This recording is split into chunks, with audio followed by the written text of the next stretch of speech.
During the couple of years that I lived in Tennessee, I took the time to set up a trail horseback riding lesson. The horses at the stable were very sweet. They had great temperaments, and the ride through the picturesque scenery was serene. But just as we returned from our ride, a single gunshot rang out.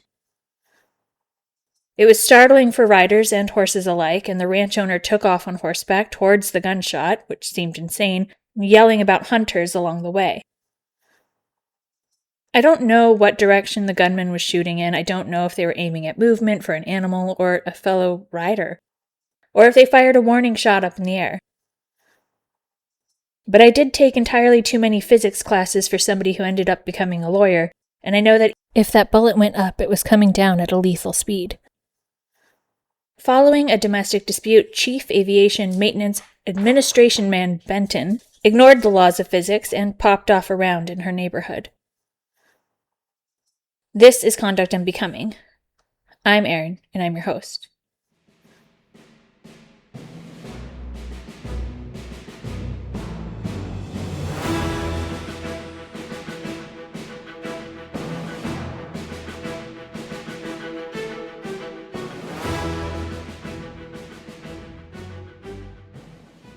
Although it might seem a little bit landlocked, there's a Navy base not too far from Memphis, Tennessee. It's my understanding that the base was helpful in the wake of Hurricane Katrina, allowing the Navy to move personnel out from New Orleans to continue operations and mission. Shortly after they got everything up to speed in Memphis, if my rusty memory serves, and it may not, the area experienced historic levels of flooding and knocked out the usability for a number of buildings, including the hotel. Now, that base, Naval Support Activity Mid-South, serves as the administrative hub for the Navy's Human Resources Center of Excellence.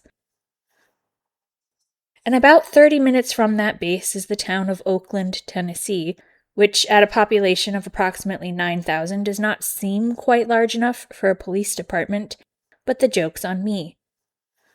Because on the night of August 5th, 2022, 2 officers from the Oakland, Tennessee Police Department were dispatched to deal with the report of an altercation and a gunshot. The neighborhood they drove up to was a recently completed subdivision surrounded on 3 sides by relatively undeveloped area. The subdivision wasn't so new as to be empty. After all, it was a neighbor that called to report the sound of a gunshot. When those officers arrived, Chief Aviation Maintenance Administrationman Sherelle Benton was outside her home in the street near a fellow sailor's car. The car's doors and trunk were open. Let's call this fellow sailor Nathan, and let's skip his title because I'm already over how many times I've said the sort of nonsensical title, Administrationman. I had to really dig in, but a ruling from the military judge does clarify that Nathan and Benton were dating. Nathan had come over to Benton's home, but was not present when the police showed up. So the officers first talked with Benton, sharing they'd been called to the area after a report that a shot was fired.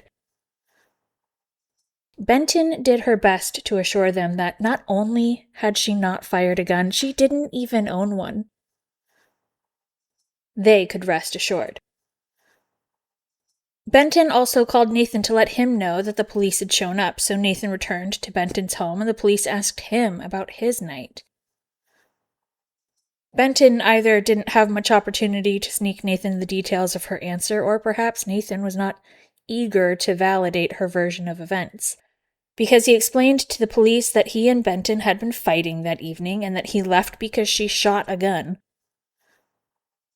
Nathan had seen Benton's gun before. It had been on the kitchen island and on her dresser, various places around her apartment that did not sound like a locked gun box. The officers turned to Benton with this new piece of information, and she admitted that she did own a 9mm pistol with an attached laser, that she had fired it in the evening, and that she placed it in Nathan's glove compartment. Hearing that, Nathan asked Benton if she was trying to set him up. He explained to the police that she had never kept her firearm inside his vehicle. While Nathan owned his own gun, it was not with him or in his car that night. So the police recovered Benton's gun from Nathan's glove compartment as evidence. Benton wanted to be clear and explained that she popped the bullet off in the air at approximately a 45-degree angle. More conversation with Nathan revealed that he and Benton had been fighting both verbally and physically. Nathan claimed Benton was the one that became physical, striking him with a semi-closed fist and cutting his lip. When Benton told him to leave her home, she ordered it at gunpoint. He later testified that he was standing in the front yard when Benton pulled the trigger, but he didn't know where she pointed the firearm when she did so. Officers from the police department were unable to find the spent shell casing or damage from the gunshot. And this does sort of make me think about the time in November 2011 when shots rang out near the White House and it took 4 days to discover that the building itself had actually been hit. And well, a neighborhood is a way bigger swath than a single building. But buried in the record of trial are two things I don't know how to square with the rest of the case. There are notes from the government's conversation with Nathan that were discovered to the defense that said Nathan had to replace his tire and his wheel at the cost of $300. It said that Nathan got a ride home from another sailor that night. That he'd asked Benton that night if she'd shot at him. Then, a few pages later in the findings of fact for a ruling from the military judge, is a summary that Nathan was leaving Benton's home when he saw the red laser from her firearm pointed in his direction and heard a gunshot. That the bullet struck the right rear tire of his car, and that it prompted him to run away. The ruling states that the officers found a possible ricochet mark on the curb, and that Nathan's tire was flat. That is obviously inconsistent with firing a bullet at a 45-degree angle. So I guess I'm just missing the dots between this version of events and the eventual charges. But for whatever it's worth, I do know that Nathan became less interested in participating as time went on. Benton later admitted that she lied to the police. She'd been afraid to speak to them, and she also described stashing the gun in Nathan's car because she was afraid to approach the police with a loaded weapon. Originally, the state of Tennessee charged Benton with aggravated assault and tampering with evidence, but the state dropped those charges in December 2022. The following month, Benton began trying to retrieve her firearm from the Oakland Police Department. They refused, citing a hold by the Navy. In May 2023, the government preferred charges against Benton, and at court-martial she faced a total exposure of confinement for 14 years, a dishonorable discharge, and total forfeiture. Because the base near Memphis is largely administrative, the court-martial took place in Jacksonville, Florida. There, the panel found Benton guilty of one specification of wrongfully and willfully discharging a firearm under circumstances to endanger human life, and one specification of obstruction of justice for lying to the police and placing her pistol in Nathan's glove box. They acquitted her of one specification of obstructing justice by hiding her spent shell casing, and one specification of assault for pointing a loaded gun at Nathan. She received a sentence of nothing. No time, no forfeiture, no reduction.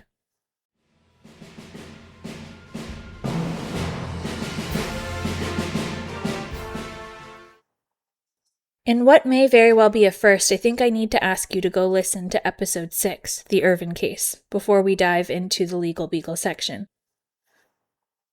The Navy Marine Corps Court of Criminal Appeals relied heavily on Irvin's precedent, and I think it'll help ground much of this discussion. The facts are pretty wild, so it should be a pretty compelling listen without feeling like too much of a detour.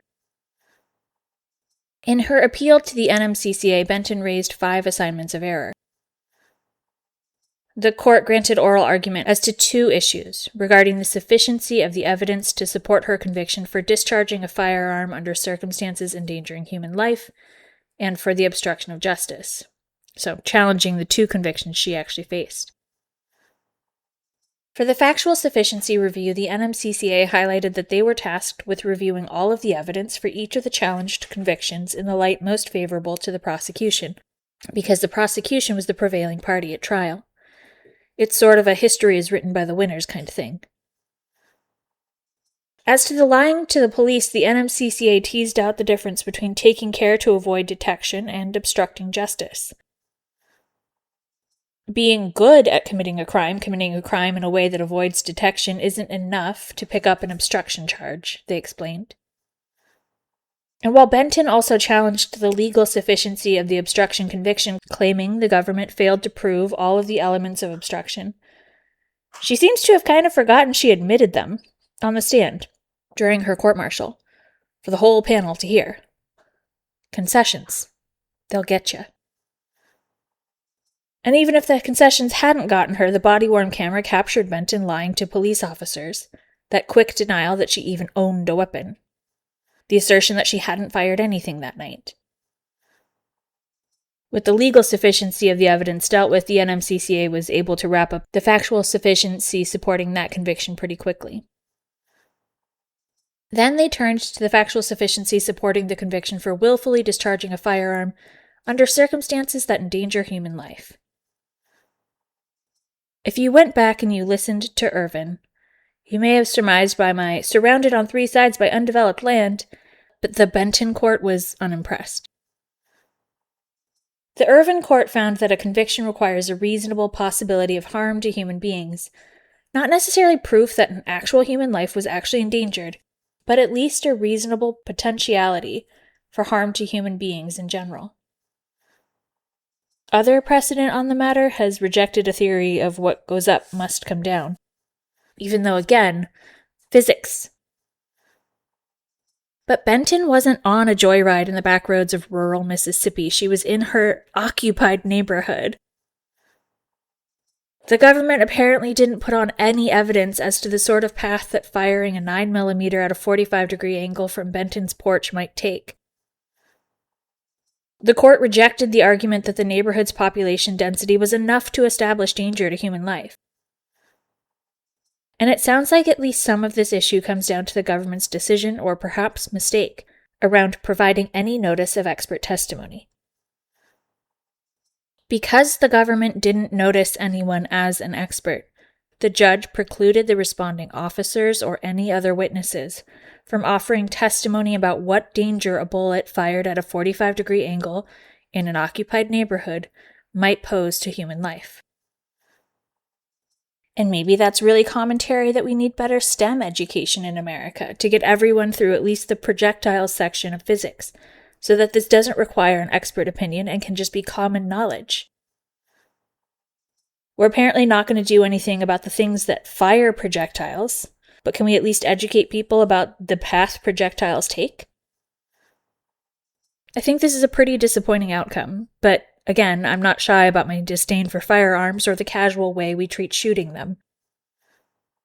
I think there probably should be consequences for getting into a fight with your significant other, pointing a loaded weapon at them, ordering them to leave, and pulling the trigger. For whatever it's worth, Benton's appellate counsel tried to frame that shot as de-escalation, as Benton's way of preventing violence, which I also don't love. Gun violence doesn't usually beget less violence. That said, I don't know that it makes any sense for me to get frustrated by this outcome, because Benton didn't actually receive any punishment for her actions even after her conviction. Given the reversal as to the firearm offense, the NMCCA dismissed the conviction on that specification, and because there was no punishment, there was no sentence for them to even reassess or order further resentencing. Thank you for listening. If you enjoyed today's episode, please take a minute to review the podcast wherever you listen. I invite you to submit case suggestions or feedback to conductunbecomingpod@gmail.com or on conductunbecomingpod.com.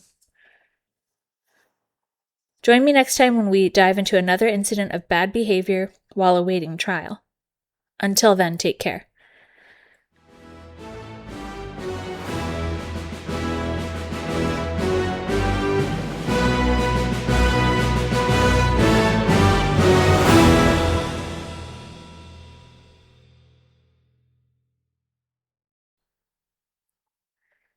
Conduct Unbecoming is a podcast where I get to talk about interesting crimes and cases that involve U.S. military service members. I research, write, and produce the podcast myself. The opinions expressed are my own, and perhaps it's obvious. Conduct Unbecoming is not approved, authorized, or endorsed by the Department of Defense.